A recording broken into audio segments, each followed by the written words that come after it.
La chambre 103. Dans une petite ville oubliée par le temps, se trouvait un vieil hôtel appelé le Clair de Lune.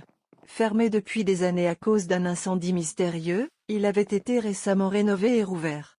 Un jeune homme de 17 ans, Lucas, passionné d'urbex et de phénomènes paranormaux, décida de s'y rendre pour filmer une vidéo la nuit, seul. L'hôtel était presque vide ce soir-là.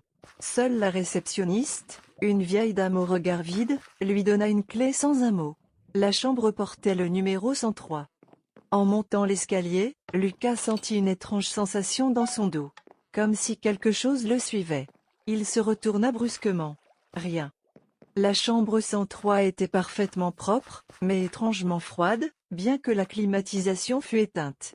Il installa sa caméra, sortit une lampe torche et commença son enquête nocturne. À minuit pile, la lumière clignota. Puis s'éteignit. Lucas alluma sa torche. La température avait chuté d'un coup. En pointant la lumière vers le miroir, il aperçut un détail qui le fit frissonner, son reflet ne le regardait pas dans les yeux. Il cligna des paupières. Le reflet souriait. Pris de panique, Lucas tourna le dos au miroir.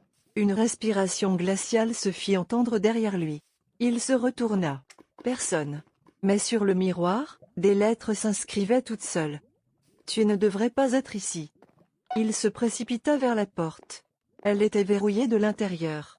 Même la clé ne tournait plus. Le miroir se fissura lentement.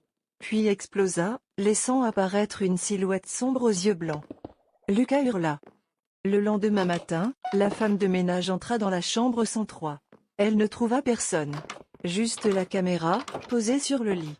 En la visionnant, on voit Lucas crier, courir. Puis disparaître d'un coup, comme avalé par l'ombre.